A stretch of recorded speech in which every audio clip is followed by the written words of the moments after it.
Hi, welcome to the Creative Economy Week podcast. Creative Economy Week is a week-long work festival highlighting the development of the creative industries in Brunei. If you're watching this on YouTube, then hello. Hello. Guys, wave with me. Hello. Hello. Hello. Today's podcast is sponsored by Progressive Media. Today's topic will be talking about creating Bruneian worlds of fiction. Let me get that right. Creating Bruneian worlds of fiction. And joining me today are three friends / colleagues / ex-friend, potentially. We are joined here with Dr.Kathrina Daud. Hi. Abdulzanidi. Hello. As well as Khai, Anwar. Hey, what's up? Yeah.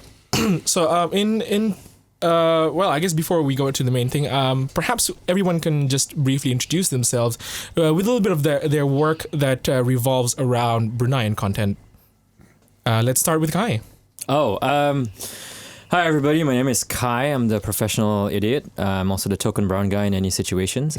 So I have written Bruneian Men. I'm the co-creator and writer of Bruneian Men, Brunei's first and, from the looks of it, only superhero comic book that will ever be made. It's kind of depressing, but yeah, that's the reality of the work that I do.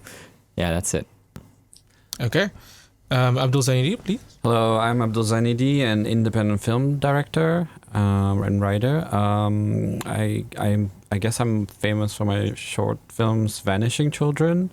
And this year I made a feature film in sign language and Tutong language called Worm and the Widow, which is, coming its way to Progressive Media soon. Promo. I like how he said I'm famous for, Yeah.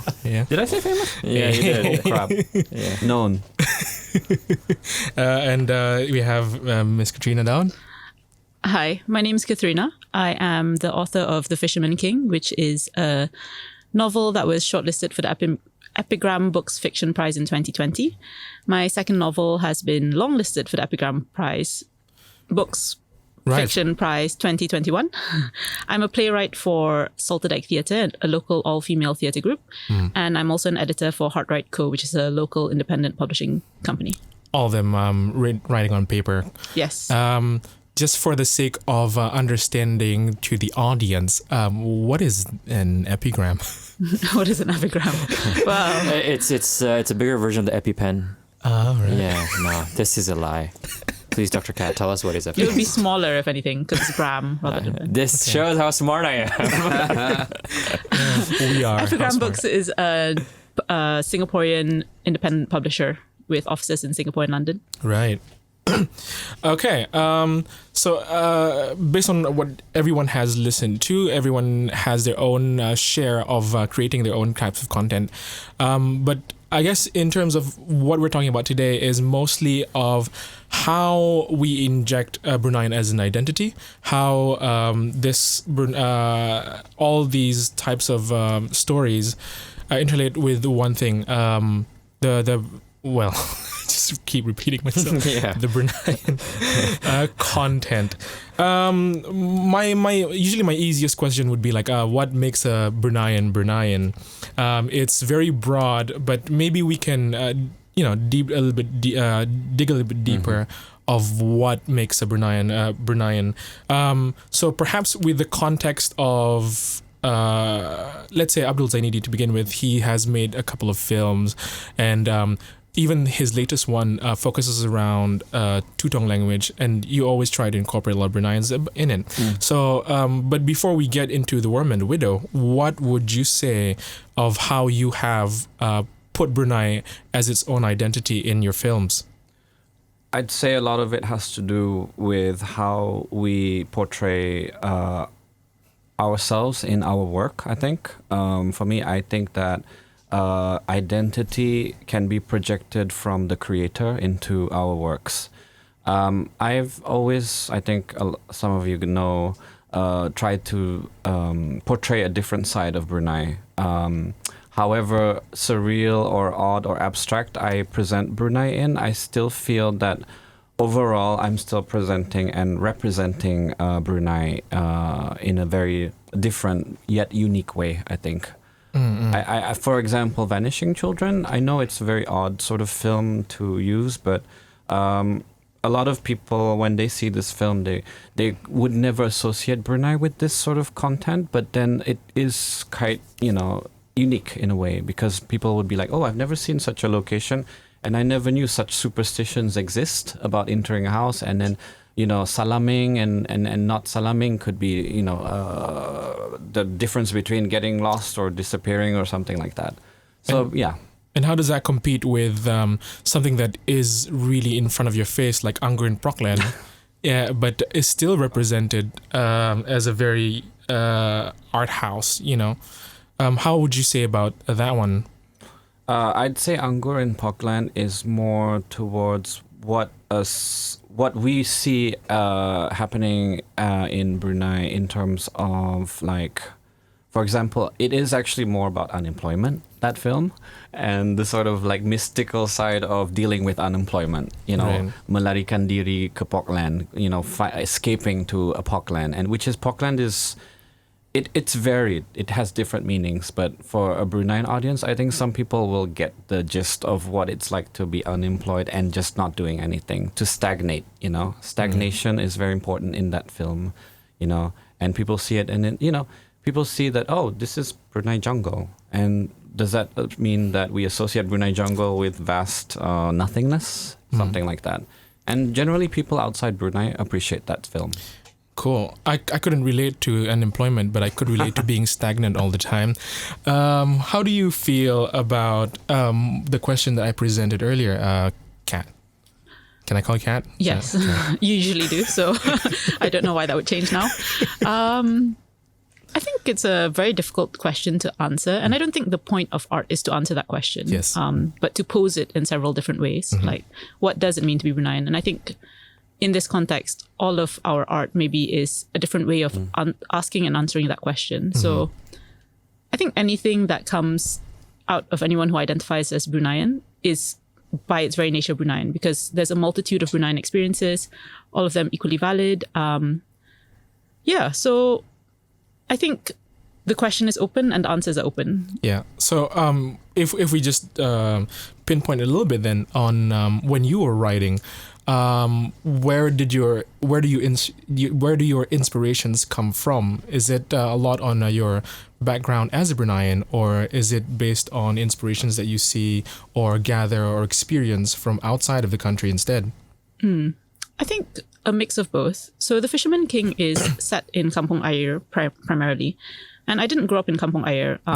So the novel, although I have obviously visited and my father has family there, but the novel itself was a way of asking and answering a question of what it might have been like to grow up there. So I guess it was a way of trying to examine and explore imaginatively a Bruneian experience that I had no direct access to. For a sidetrack a little bit, maybe we could just have a brief of the synopsis of The Fisherman King. So The Fisherman King is the story of a fisherman called Lisan, who has come back to the water village after 8 years of being missing. He's come back to his wife, and the whole point of Lisan is that he's an orphan and he's always believed that he was descended from royalty because he doesn't know anything about his heritage. So now he comes back, at the beginning of the novel, he comes back and he says to his estranged wife that he can now prove it. So the novel takes you through him proving his royal ancestry, I suppose. Yeah. Okay. This is, so we're going from film to context. I'm sure, Khai as well, you have had your fair share of writing scripts for different shows or films. Would you care to talk about it a little bit? So I think essentially there's two verticals here. Yeah. So essentially there's two verticals here, and I think the first vertical is the Bruneian aspect of it.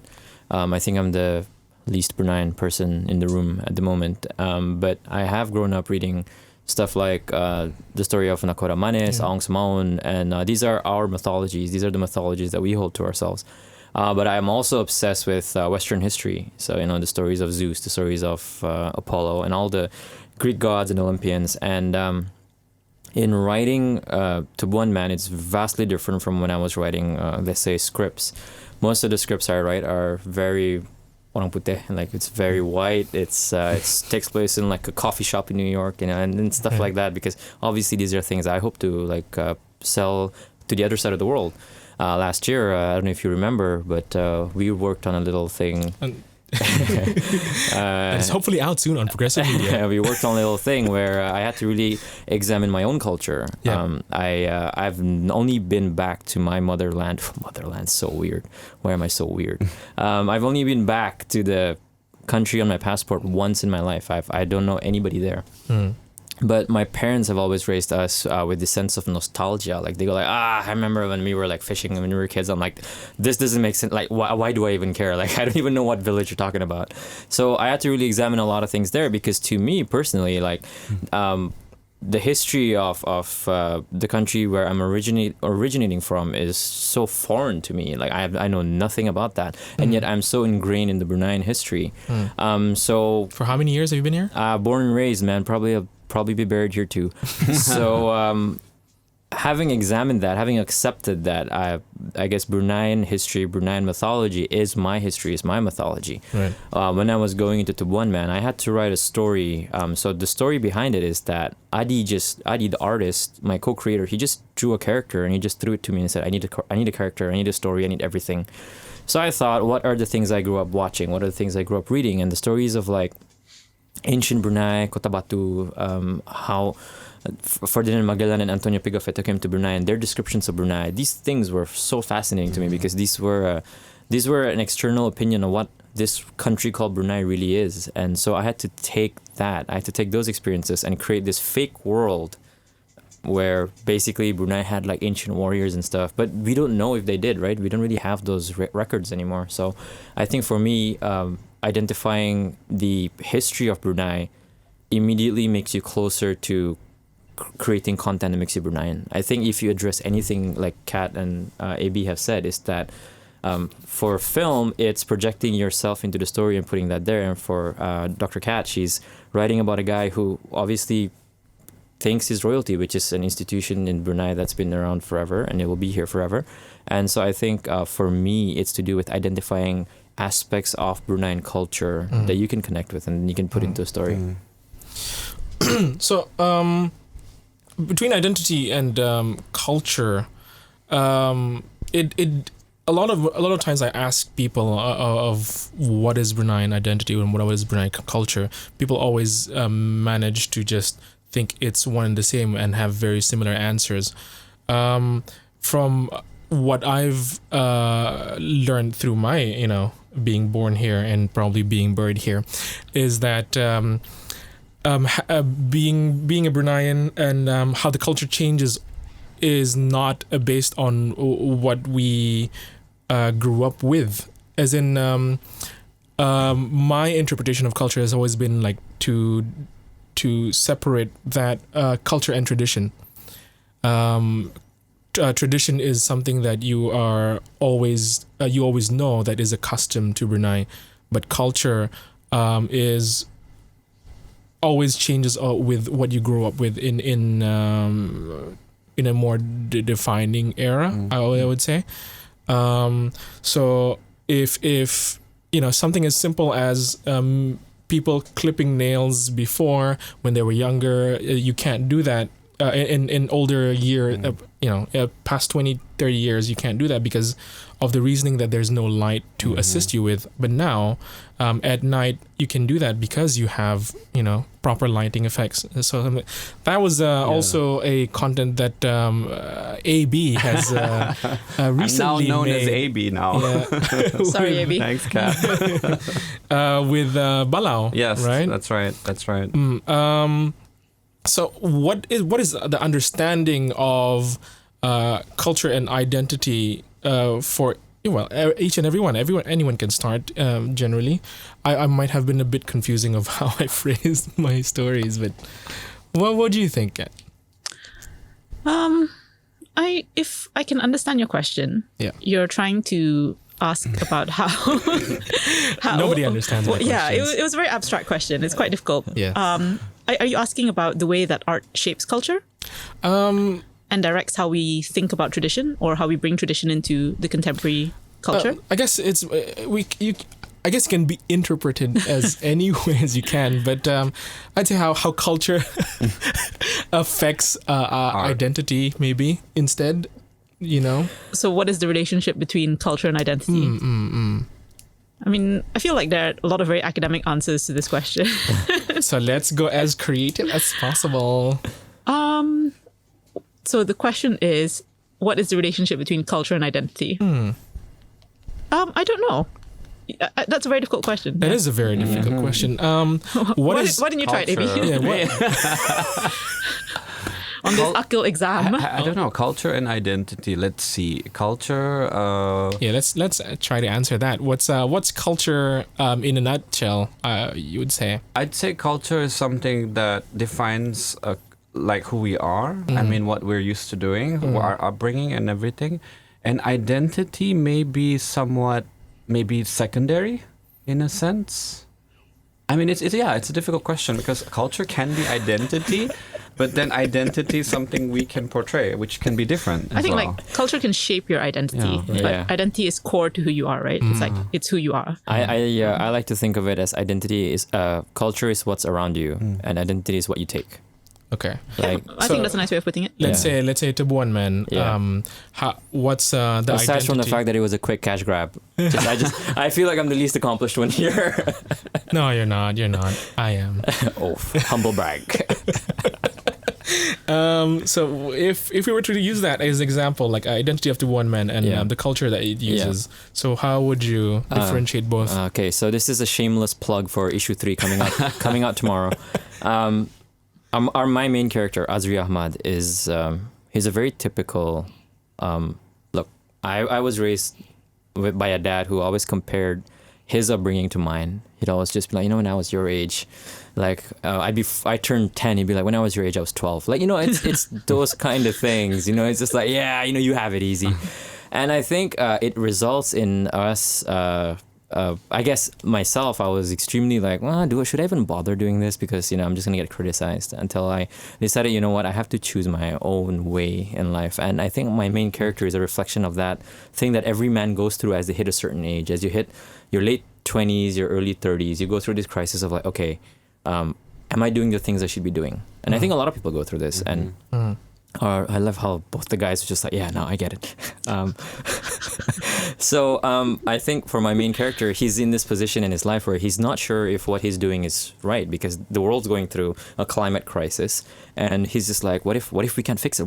So he's going through these questions, and the culture that he brings with him on his research is the culture of science. He brings science with him. He says there's an answer to everything. There's scientific evidence will always trump superstition or belief, and boom, he's thrown into this world where he comes across like this mythical temple, and there's like Luke Skywalker look-alike from episode 7 going like, oh, you have been chosen, blah, blah, blah, blah. Like it's just like, what the hell is all this? Like, what did I walk into? So he's thrown into a culture of these ancient warriors, of the chosen one, and it's everything we read and watch in TV and we read in comic books, and he has to decide, like, is that the warrior he's gonna be? Like, what warrior is he? He's been told, like, you're the noblest of all the noble men. Like, it's super cheesy and like hokey, but he has to decide for himself. Like, this is a culture that stopped thousands of years ago. So like, this is 20. Well, in that world, it's 20 something. It's not 2020, but he has to decide for himself. Like, am I going to be that kind of a person, or do I bring science into this? Do I just blindly fight any monster that shows up? Like, so he's going through this existential crisis of understanding of what kind of what is expected of the Tabuan warriors and who he is going to be. So I think that's where the culture and identity clash comes in. I have a lot of questions about this. Yeah. Issue 3 out tomorrow. One, how old is Azri? Azri is 34 years old. I see. Interesting. Okay. Would you say Azri is representative of a Bruneian man? I think Azri is representative of all men. I don't know why that gesture was needed, but sure. Show it for the cam. Yeah.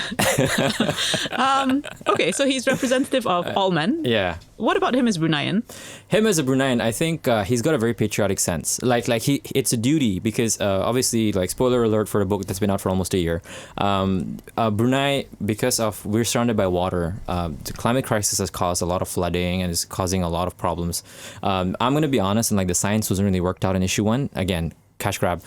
So the problem he's trying to solve is it's this sense of duty to the country. Like he's leading a team of researchers, and I think one thing we can say about Brunei is that we're very patriotic. I think it's very evident in how much. I like looking at social media on the 23rd of February because everybody wears yellow or everybody wears something Bruneian. I like that sense of patriotism we all have, and I think the best example is like when our minister said like don't be stupid, like stay home, don't spread this disease, and the rest of the world is on fire. So I think we have that sense of like what's right and what's wrong for the country, and I think Azri is he brings this team to Tumburong because he's trying to fix something that's causing the country a lot of problems.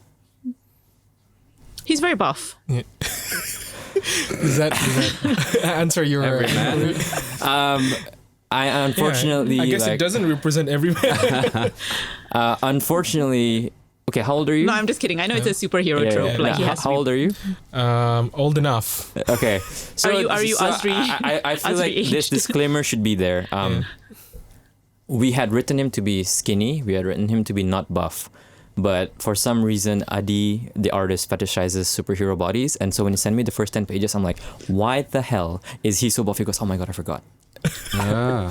So this isn't even a joke. Like he genuinely forgot that the main character was supposed to be scrawny and skinny and kind of like nerdy. Right. Was he going to transform initially? No, he wasn't going to. It wasn't about his physique. It was supposed to be about his brains. So his reference was between Spider-Man and the Hulk, and like I'll go in the middle. Yeah, and he goes, I'll go Clark Kent, and then I go, why does he have glasses? He goes, I forgot. Right, so Yeah. that's what I'm working. It's also interesting how when he was telling about the cultural identity of Azri, like both AB and I was just like, oh, that's great, and then like let me talk about this man. No, I really enjoy Tabuan Man. I seriously hope you do. For many reasons. I think it's nice to see Brunei visualized in that way, in a way that we haven't seen before. Yeah, I think that must have been quite difficult because there's no reference point to draw on, because we've seen Brunei in film, we've seen it in literature, less so in comics, I guess, especially in terms of landscape. Yeah, I think one of the things that have gotten people really excited since we've been working on Tabuan Man is like every issue they look for a landmark. So like in the first issue we had the BIBD building. Now we can't draw mosques for obvious reasons. So the second issue we had the Tumburong Bridge, and we're trying to put like a landmark in each issue so people know, oh yeah, there it is. Even though they speak fluent American English, there's that Bruneian landmark. Yeah. So how do you think of this whole entrapment, AB? God. I think we all have our own way of illustrating Brunei in our works, and I think it's very good and subtle and clever and almost very patriotic, I think is the right word to say. I think I myself do. I am a patriot, yes. I think we all are patriots, and I think I like to portray certain aspects like superstition. We were talking about Balau, right, earlier. So, for example, a lot of the stories I make come from superstition and folklore. I think that is what the base of Bruneian culture is. I think a lot of us are constructed on a lot of like folklore stories from our parents, grandparents, whatnot, and you know our country is a little bit, you know, we like the supernatural. I think a lot of us are based on what you know, like cerita hantu or like superstition. Don't go out, jangan tagorato, all of this stuff. So for me, Balau is an example of that. And we were talking about cutting nails, right, at night. So I wanted to portray something which could also be appealing and for locals and people who are not familiar with that nail cutting thing at night. And the reason why we don't cut nails at night is, you know, my grandma used to say, if you cut your nails at night, you'll be taken by a spirit, or you'll be, you know, you'll poof, disappear or something like that. And that would always fascinate me. Like, why not try to do that and show it to people? And that's why I did Balau. I wanted to see the reaction we would get from doing that. And I think a lot of locals really found that appealing. And I think that, yeah, if I can, you know, show that like a mirror to what we're used to doing, you know, I think us all, we show a mirror to our, you know, readers, our viewers, all of this. And, you know, it's a way of saying, hey guys, this is what our culture is about. This is what our, you know, identity is like. But we're doing it in a very creative way, I think. I think the bottom line is we're all creative, I think, in expressing our views on culture and identity. Yeah. And then my question becomes more abstract after that. Can I just pick up on what you're saying? Yeah, which is yeah, that, please. firstly, I really enjoyed Balau. I had a lot of questions about the costuming. But I think what's interesting about the stuff that we've created in common is that we're trying to reflect a Brunei in which the unseen world, which is very real to a lot of Bruneians, is made manifest on the page in film in a way that maybe we've only seen in genre. Like maybe we see a lot of supernatural in horror or in superhero or in fantasy. But those genres are a little bit limiting for expressing the unseen world of Bruneianness, which is, I think, it is not just horror to Bruneians, to everyday Bruneians. It's a lived reality that genuinely we believe there's a world with us, not just the seen one. So I think that's really interesting. And I think a way forward of thinking about Bruneian worlds of fiction is to understand how we can represent these unseen worlds beyond genre. And I apologize in advance for not having read your book in advance as well. Available for sale at Booker International. Yeah, he's the cash grab man. But how much of that, like supernatural aspect or otherworldly aspects, have you incorporated in your stories? Maybe if it's not Fisherman King, maybe in other stories as well. I mean, it's from several different points of view, right? Our understanding of the unseen is based very much in divinity, like in our ideas of religion. The soul is unseen, God is unseen. So the Fisherman King definitely has a demon god. So in that sense, yes, I've tried to represent or examine this idea of divinity as being very real and manifest. But in my plays for Salted Egg Theatre, I think we've looked more at realistic portrayals. I don't want to use the word realistic because all of the unseen is also realism, but more tangible aspects of Bruneian identity. Okay. See, like I like even right now, as I hear the answers, like the correlation between culture and identity has always been like a very close in sentence with each other. Yeah, it's like, oh, it's our culture, it's our identity. But I guess if we can divert, before we get into this fictional aspect on everyone's stories more, of how we can explore a bit more on culture. So now my next question would be, what is the difference between culture and tradition? Because a lot of the times as well, what we listen to is, a Bruneian always has this kind of tradition, so therefore you have to follow it. A Bruneian has this kind of culture, so you have to follow it. But I think there's a really big line, not a fine line, a big line to differentiate between the two. Whether you agree or disagree, I guess this is when we'll talk about it. So what's culture and what's tradition for you? I think for me, I see the difference between culture and tradition to be the same as the difference between a story and a folktale. Like I think whatever is the culture at a certain point, once it's been practiced and passed down, it becomes a certain tradition. So right now, if we look at attending weddings, there's going to be selfies, there's going to be pictures, and there's always going to be like weddings now are vastly different from weddings that was maybe 30, 40 years ago. Back then it would be a picture, everybody goes on stage, or I don't even know if there were stages back then. Like, so how I see it is if we have a culture now of videoing everything for a wedding, for example, I think after a certain point, maybe in 30 years, that would be the tradition. Like, oh, why don't we have a videographer for this wedding? It becomes the norm. So I think culture is defined by external forces at a certain point in time, and tradition becomes the enforcement of that culture over time. And I'm reminded of a story that happened when I was a kid. Like, so this is where the difference between a story and a folktale happens. Is I used to live in a barracks in Gadong, where the power station is, because my father used to work there.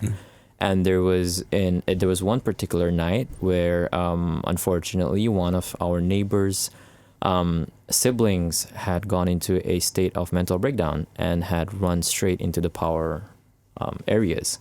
And obviously the individual is alive and well, but I heard the same story a couple of weeks ago from a friend who said, "Did you know that about 20 years ago there was an individual who ran into the power stations and he disappeared?" And I'm just like, no, that's not true. Like, so these stories get told over time and they get a bit diluted. So I think like with tradition, I have a lot of Malay friends who tell me like, yeah, like I didn't know it was tradition to do this. I'm like, that really doesn't sound like something that's real. Like, I feel like that's something you would tell a kid when they're a kid so they don't do it, and then they tell their kids not to do it. So I think that's how I see it. Like, I think culture is a certain point in time, and tradition is the enforcement of that culture. Like, how do I make my kids stop? Oh, I remember what my dad told me. Yes, Let's do it again. Yeah. I think technology does play a lot into it, though. Like, I think nowadays technology has really shaped our country a lot. I mean, we're doing social media, we're doing videos and all of this and whatnot. So I think that culturally, our country has changed in terms of tradition. I think, there's, weddings used to be a lot at houses, in local houses, in kampongs. Now a lot of it is in ICC, and ICC, JPMC and JPMC. JP, the Brudex. Yeah, that's the word. So I think that a lot of even all of this is shaped by technology, and technology has played a really big major role in everything, film, writing, everything. And I think that yes, in a way it does sort of embellish, and it sort of like destroys a lot of culture and tradition that's been rooted in, ancient times, I think. And I think technology is a two-way sword. It can bring something about, but it can also destroy it. Like we were talking about how folk tales get passed on and passed on and passed on, and then it gets shaped, it gets embellished, and it gets transformed into something different. So I feel that culture and tradition is kind of like that sort of spirit that changes through technology. And I don't know where we're going to head in 10 years' time, but I think a lot of the stories we are going to tell will be completely different to the stories we have told 10, 30 years ago. Yeah, these are very abstract questions. And I guess while AB and Khai were talking, I was trying to apply them to something like storytelling. So would it be fair to say that in Brunei there is a tradition of storytelling? Yeah. Okay. Yeah, fair. Yeah. Is there a culture of storytelling in Brunei? Absolutely. Yeah. I mean, we're all telling stories. Word of mouth. What is the oral literature, oral narratives, or historically, Bruneian stories have been passed down in a very transient way. Like they're often there and then lost, right? This is kind of the culture of storytelling. So is there a tradition across the stories? They tend to be cautionary tales, right? Yeah. Like Don't do this, don't do that. Thing. Yeah, morality tales, cautionary tales. Yeah. Is there a sense that the culture is shifting so that the stories that we tell are no longer cautionary or morality based? Are they more secular, the stories that we're telling? Are they looking to achieve different things? None of this is an answer to your question. It's just several questions that are arising as we speak. And it's rhetorical to everybody too. Yeah. I mean, are we seeing a lot of Bruneian stories these days that are not embedded in this sense of having a message or a moral or some sort of lesson to be learned? I think, I guess this is related to creative economic, but a lot of stories are just stories nowadays. Like they're just stories about, because you're right. Back then it used to be a lot about like, don't go out after 6 o'clock, etc., etc. But like I think even my friends who are parents now are not doing that to their kids, and a lot of times stories are just stories. So I think we have a history of oral literature, but the context is changing a lot. Also because I think when we were kids, we didn't really have access to a lot of stuff to watch. So stories used to be like a fun pastime. My dad would be like, all right, let's talk about the kid who got eaten by a dog. Like, and we'll all sit down. And no kid got eaten by a dog. We don't know that. But we also don't want to incite violence against dogs. They're Yeah, I agree. But like that's becoming less now, I think. And parents used to use the opportunity to sit their kids down and kind of enforce some life lessons, give them some warnings. But I think as that changes, even parents nowadays are becoming consumers. Like, so they'd be like, are you sitting in your corner with your iPad? I'm just going to watch the Queen's Gambit. Like, so I think that dynamic changes a lot, but there's still stories being told. I just don't know if they're all cautionary now. But I think it's also a question of what is the purpose of stories, right? Like a lot of times stories can be cautionary in order to shape the moral kind of shape of the next generation. But I think youths in Brunei today in the creative industries are using stories as a way to understand who they are. So they're less about being moralistic or cautionary, more kind of trying to examine this idea of who am I? What is my identity? And creating art that kind of speaks to that question, maybe. That's where I was trying to go for. She took that line She already. called you on Thank it, man. She saw it from 10 miles I away. can see your notes from here. She saw it from 10 miles. She's like, pull the rug underneath. Yeah. But yeah, you're right. Like nowadays, that's where these stories are always leading to. Who am I? Who are the people I'm with? How am I being represented to the audience, to the viewers? Whether it's the actor, whether it's the director, whether it's a writer as well. Like everyone just wants to be seen and wants to be. I wouldn't say judged. It's just like for a better word, to the audience eyes. It also feels like a lot of the stories now are a direct response to the stories we were told. Yeah, They're like, don't be this way, and the kids are like, I'm exactly that way. I was thinking about it slightly differently, which is that I think there's a real fascination in Bruneian creatives with folk tales and history and tradition. And part of it is this kind of questioning, where do these stories come from? And where do I go if these stories are a part of my heritage? So how do I shape the culture that is to come? So I think there is a real fascination with things like Jong Batu, Lena Menchanai, that kind of thing. Yeah, so like that's what we're looking at, the backbone of all of this. It's the identity, the culture, the tradition, and how we inject them into our comics, works, our videos, our books. And that's all I have for this one. That's all my context because maybe you could say something about it, Akil, because you mentioned earlier while we were in conversation that a lot of your work is based on peribahasa. Yeah. So I was talking to Kat earlier that I think I'm pretty old school in that way, where I grew up in a big family. I have 8 siblings altogether. I have, I don't know, over 200. Almost 300 people as first cousins alone. So I would always go to these events every Friday, every Thursday night, and a lot of those I pick up is like from how I interact with my family, with my siblings, with my uncles and aunts, and I have always thought that was funny, that was fascinating, and having someone like my cousins to bounce off those stories again, like, hey, remember what auntie did? Hey, remember how this person said that? Is so ingrained in me that I like retelling it again and again to different people, and they always find it hilarious. That like I realized that at some point, putting from those storytelling from my mouth towards a video aspect is also very hugely relatable to people, and that's where it starts. As I mentioned, like that wasn't the only thing that helped me develop my story further. I also had Malay, which was not my favorite subject, by the way. But the peribahasa, the Pantang Larang, the Perambahan Brunei was all something that I have heard before from all these people, and like, I know that. And I know a story that relates to that. So how I make my stories of fiction has always been relatively tightly based of what I have learned as a Bruneian, as a Malay, yeah. So that I was telling just now as well, like this saying is. No use crying over spilled milk, right?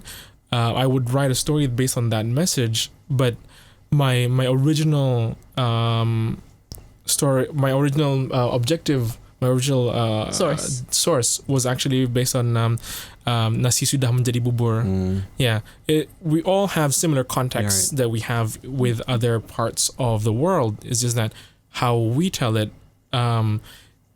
that's when it becomes a more Brunei-based identity or Brunei-based culture, that people will go like, oh, I see it from there, but when you say it this way, I see it from here too. Would you say sort of you're trying to excavate specific memories and kind of try and extract the universal value from them? Yeah. Because comedy, that's what I think. Well, I feel like I'm proficient in. It's a message that is, again, ingrained to myself. I like when people laugh based on something somebody said. But the aspect of being universal is that there's always a point where everyone can agree on. Like right now in this room, Khai has a different taste in comedy. You have a different taste, and I might like people dying, and I think that's funny. Like it could go really high and really dark. But if I tell something and everyone in this room laughs, then that's probably a universal setting that we can all agree on. And with my stories, I always try to get away from a lot of very specific and go to more universal, because I like as many people to enjoy it in that sense. Yeah. I would say almost that my approach is slightly different, and that I shy away from the universal towards the specific, because it's the specificities of culture that are so powerful to see reflected back at you. Because stories of love, etc., like fear, grief, they're all universal emotions, but the way they're expressed specifically are what are most, when they're expressed very specifically is when they're most resonant, I feel.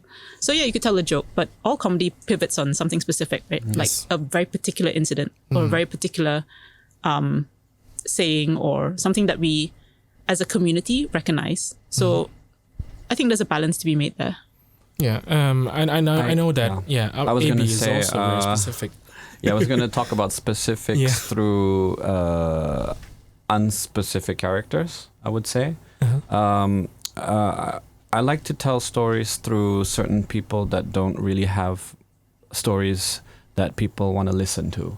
For example, my latest film, Worm and the Widow, deals with like specific people that have stories that people generally or maybe not necessarily would listen to. I think we're talking about a widow and a worm. But in this case, Worm is Ulot, which is played by a hearing impaired individual.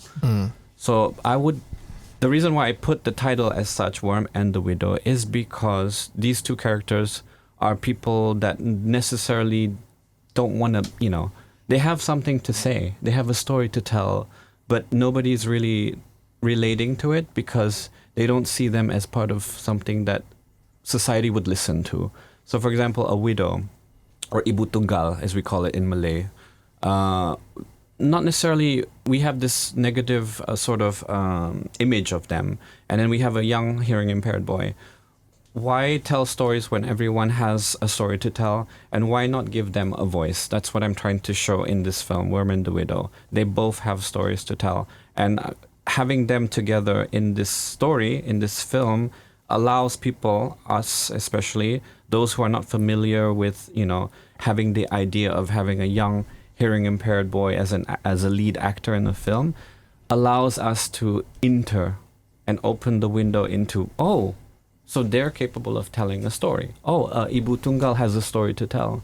Normally in stories, or in general media, we often, seen the hero, antagonist, protagonist. But here I'm presenting a story of two individuals who are not necessarily present in general media.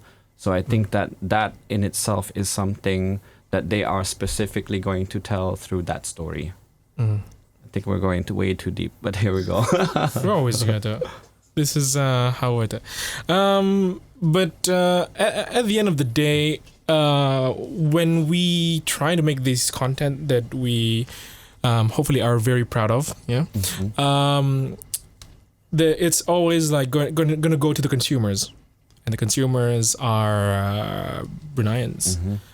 Whether you're looking at Malays, English, but all of they grew up here. They know the culture. They know how it's something is supposed to work in their setting. But so as a creator yourselves, like how would you make your content more Bruneian, more what does that mean? Like how do you get whatever you're writing down, whatever you're thinking of, to be more Bruneian, that it invokes the mind of the audience. They're like, I feel so related to this. I feel so relatable. Or do you go the other way around? Like, you know what? I'm gonna go 180. Like, you won't feel the Bruneian of it at all. I think that's a very interesting question. So I think with Daud Men, it came at a very, I suppose it came at a very interesting angle. It was built as, still is, I still maintain it, Brunei's first and, from the looks of it, probably only super. So I say that not as a brag, as just like, come on guys, like please, someone watch this and be like, I'll show you. I want that. I want people to create more superheroes. I want there to be more characters. Like, I can't be the only one coming up. Body Man? But he came before you, Superheroes are traditionally published in comic books, so until I see that book, I don't know if I can acknowledge that. Like, Batman was a literal response to Superman. The creator of Batman, Bob Kane, looked at the success of Superman and he said, you know what? I'm gonna make something better. So he went and made Batman. And Wonder Woman was the same thing. Everything is reactionary. And coming into the first anniversary of Daud Men and upcoming issue 3, and after that the final chapter, I still don't think I saw you react. Yeah, no, the final chapter is coming soon. What was your reaction? Yeah That was my reaction too. yeah So the thing, what we wanted to do with that, and the reason why I'm talking about the ending, when we started this, we said we have to make something that people who respect the medium can touch it and say, this does not feel Bruneian. And it's not an insult. It's just that there have been attempts at comic books before, but they were so focused on going from A, which is writing, to B, which is printing. They forget that between all that is a lot of steps. And for us, so we spent 2 weeks finding the right printer that can replicate American comic books. Because, like, I don't care what the name was on the cover. I didn't care that the character was essentially draped in the colors of the Brunei colors, which is white, yellow, red, and black. And how many landmarks there were in those pages. Like, none of that would have mattered to me if I didn't get the paper that a self-respecting comic book reader would touch and say, oh wow, this feels like a DC comic book. And that actually cost us a lot more to print on that paper, but it was because I wanted to show that just because something reads Bruneian, just because something looks Bruneian, doesn't mean it has to feel Bruneian. And what I mean by feel Bruneian is that if you print it on cheap paper, it's going to cost you dirt. But if you go with glossy pages, high quality printing, it costs a lot more. And the central focus of that book was to take the Bruneian, which is Temburong, which is our waters, kampong air, nelayans, people on boats who go fishing, and to go, all right, that's Brunei, right? All right, that's it. That's all you need to know about this world, and not dwell on that anymore, because we wanted to tell a story that, like you said, kind of goes 180. You go, all right, okay, yeah, so I suppose I never heard of Temburong before, but by the time you get into issue 3, none of that even matters anymore, because right now it's about the characters. So with us, we wanted to take the Bruneian aspect of it as a launch pad and just use that as a, like, okay, it is Brunei's first superhero. He represents Brunei, but it's not a Bruneian story.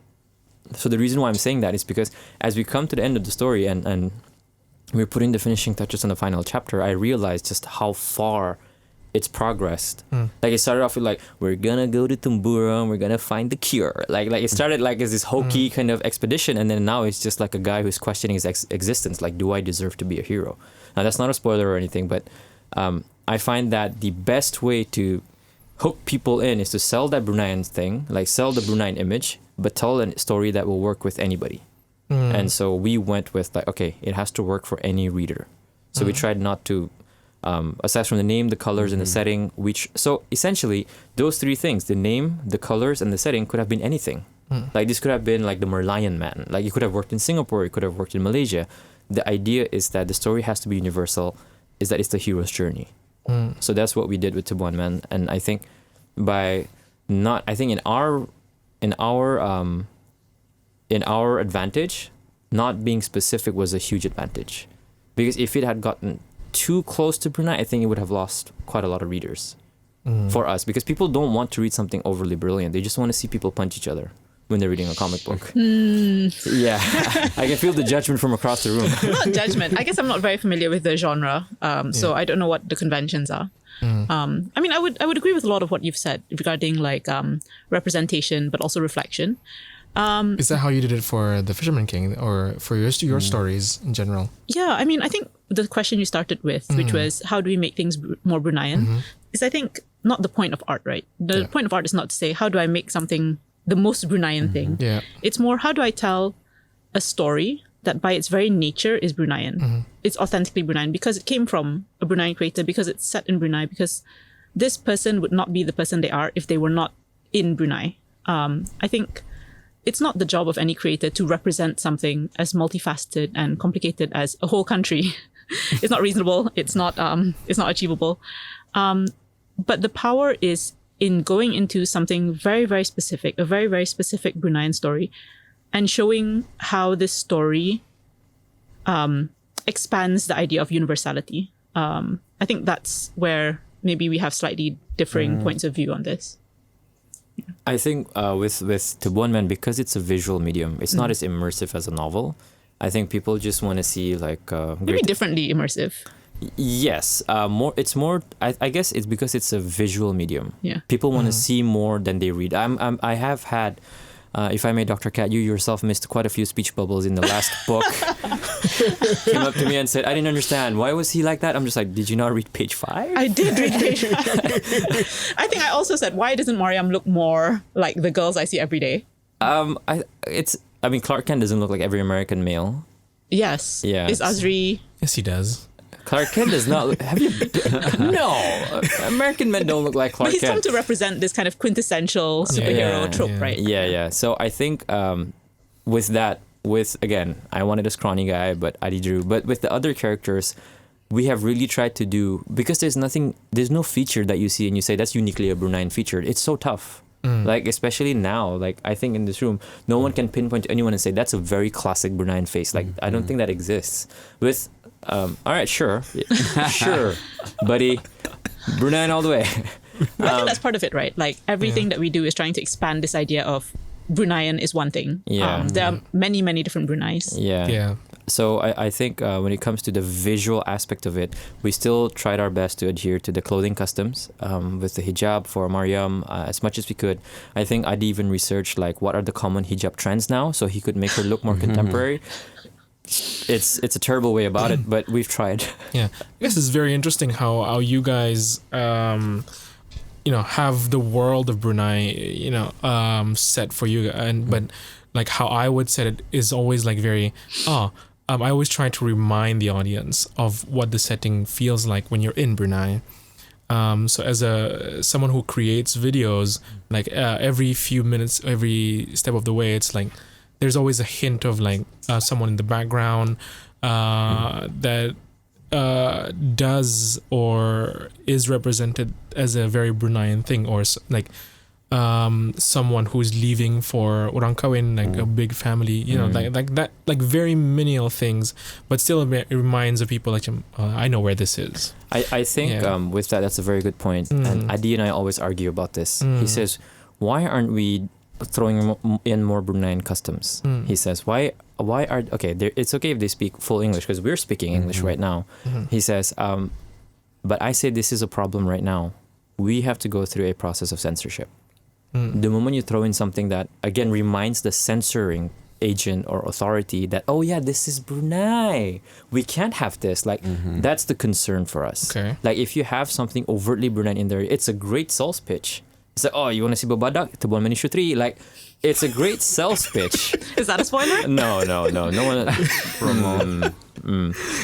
Yeah, but I feel like Abdulzanidi might disagree with you. Yeah, he would. Yeah, because he goes just like, full in, all in Bruneian. He's like writing notes frantically. What do you... I mean, you could be full on Bruneian, but try to avoid censorship, I guess. I mean, yeah, just work around those guidelines. Just avoid this and avoid that. I mean, I have been victim to censorship, of course. I mean, I've had to undergo censorship cuts and whatnot. But, I think the whole point of creating something like a film or visual moving image medium is to show as much as you can, I think, through images and be as Bruneian as you can. But I kind of think that I myself am not very Bruneian in my works, because what I try to show is something not mainstream, something a bit what's the word? Art house. Art house, yeah, art house, and very I don't know, idiosyncratic, something different. And AB some people, is as abstract as it goes with video storytelling. Yeah, some people may see it as Bruneian, but some people may not. There's always this polarization. People will see that more Bruneian. People will see, no, this is very Western. But I think at the heart of it, what we intend to show maybe may not be implicit to everyone. But I think all of us have this Bruneian pride or this Bruneian palette that we want to try to show, but not everyone is going to get it, I think. Yeah. And I think building on what he's saying is that I do understand how the censorship works in the in screening, particularly. I would also like to highlight that the agencies that censor comic books are a completely different agency, and even things like the way a female character would sit down has been brought into question. Oh. Yeah, so we... how does your female sit down before? Like a human being. So this isn't meant to be a knock on anything. It's just because these are vehicles of literature, and kids will be reading it. We get very, very... But that's because they are kind of like... these agencies recognize the power that fiction has to shape culture, right? Yes. To shape the way that we see the world around us. Yeah. But I think part of the problem is that they want, there is a desire to only show an airbrushed reflection of Brunei. When the reality of Brunei is, we all know the reality of Brunei, what things go on, but can't be reflected in the fiction and literature. And that's, I think, a challenge. You want to evoke Bruneianness, but only specific kinds are permitted. So, what about writings censorship? How does that work?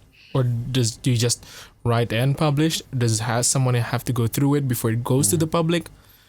This is a very interesting can of worms. I would like, as a disclaimer, to note that my own book was published outside of the country, so was not subject to any internal censorship. Any internal censoring agency. But I think if you are Bruneian, or if you live in Brunei and you create in Brunei, you have your own internal censorship compass. You know what things are sensitive. You know where the lines are.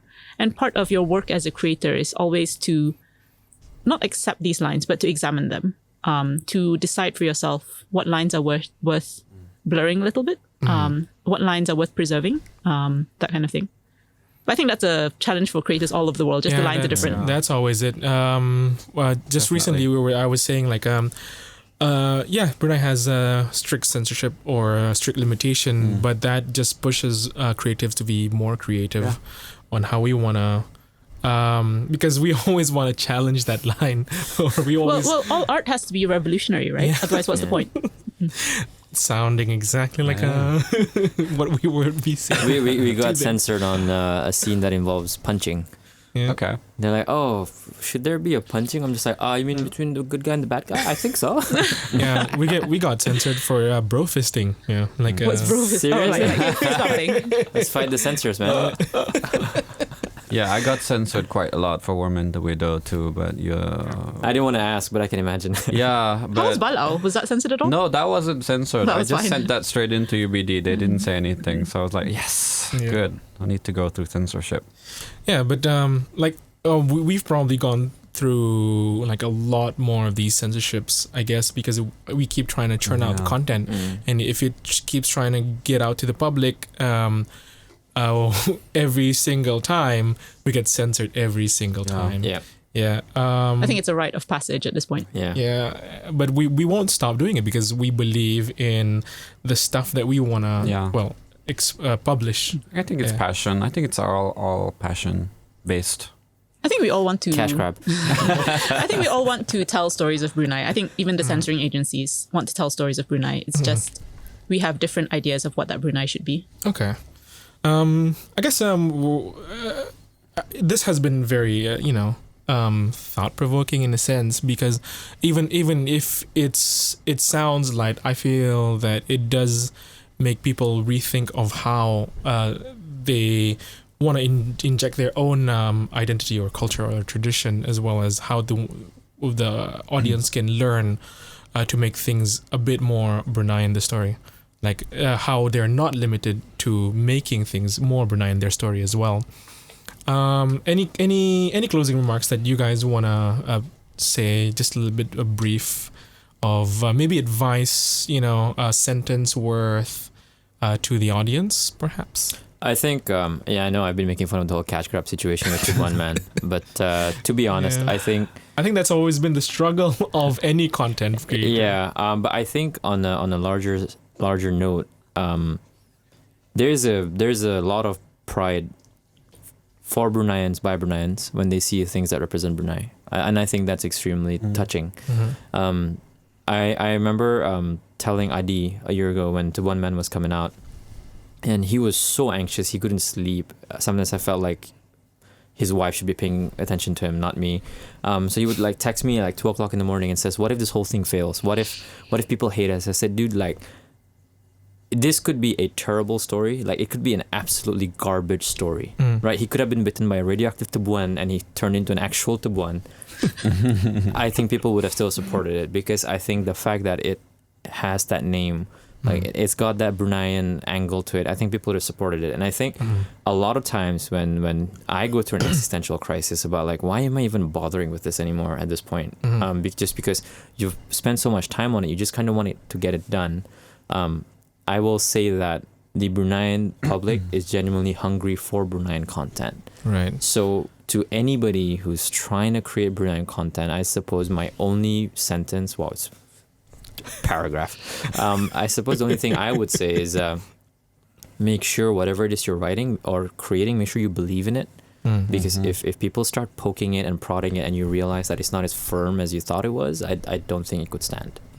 So we had like I said, we had a lot of people going like, "Yeah, what does it look like Ant-Man? What does it look like what does it look like the guy from Ant-Man?" I'm just like, they're all insects, right? Like they all have the same general design. Like the engineer is the same, right? The same guy upstairs making all of them, right? Like so, for me, it's like you have to have faith in what you do. Otherwise, it's gonna be tough. Okay. Yeah, I agree. Defend your work to the bone. I'm still very proud. I may have had a lot of experience outside Brunei, outside the country. When I won my award for the best Southeast Asian project at the Busan Asian Film School for Worm and the Widow, I really pushed the Bruneian angle out. I told Korea that this is a film that's based in Brunei using Tutong language, using sign language, and that raised a lot of eyebrows, right? They were like, "Wow, Tutong language, what's that?" And I had to explain it. This is a local dialect, local language. And I still, 2 years later, after I graduated from Busan with that award and the money, I told myself, I'm going to make this film. And I don't care if it's going to be as international or local, I still need to make this film. And, 2 years later, I finished this film and I'm very, very, very proud. It's something that comes from the heart. I wrote it, I pitched it, and I got a grant for it. And I made it. And I made it with this, with the two amazing casts, Aslam and Lina, who are not actors, who had to be, trained, who were real people. And for me, this is Bruneian. It's about working with our own people, helping them, and giving them a platform to be seen. So I think that even if, people are going to make criticism or whatever, we need to defend our work. We cannot just let people say, okay, this is that. But at the end of the day, we know that this is still Bruneian at heart. And I think that's what matters the most. And I think that is what we are.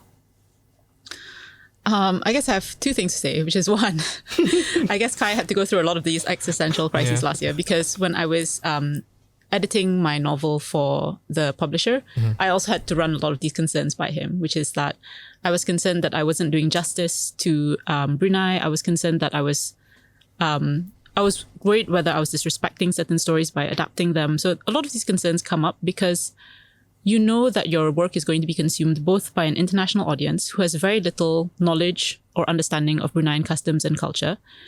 But you also know you are going to have an internal Bruneian audience who have a direct experience, and you also have to be accountable to both parties. So partially, yes, you have to put out something that you deeply believe in, because once it's out there, you have no more say. It's the audience who judges. So whatever creative decisions you make, they are yours. At the end of the day, you have to believe in them. You have to have faith in what you've done. And I will say that personally, it has been the most meaningful reactions to my novel have been from local Bruneians who have said that it has in some small way reflected their experience or their memories. That's been really, really touching to me. Yeah. So I think it's nice when your work, which is specific to Brunei, is recognized by non-Bruneians. But for me personally, it's more meaningful when Bruneians see a part of themselves reflected, because that tells me that there is something authentic about it. There you go. So from the surface of, people think Brunei is just a rich country with oil. There's a lot more that we can incorporate from the inside of the country to the audience, whether it's local or international. So just to summarize up, believe in yourself, defend your work, and have faith in what you do is the message that we have from our speakers today. So as I am about to open that closing dialogue, thank you very much, Kat, AB, and sorry, AB, and Khai, for coming in for this podcast. And thank you for tuning to this episode of Creative Economy Week podcast. If you missed out on the other episodes, check them out on the CEW YouTube or YouTube channel for the full video, or Progressive Media for the audio experience. Don't forget to follow Chew on at Creative Economy Week on Instagram, or whatsnew.online/Chew for new content on the daily. Thank you to the speakers. If you want to follow them on Instagram, it will be at Katdaku, at Abdulzanidi, and _Khai.Anwar. Thank you guys for coming in. Thank you for having us.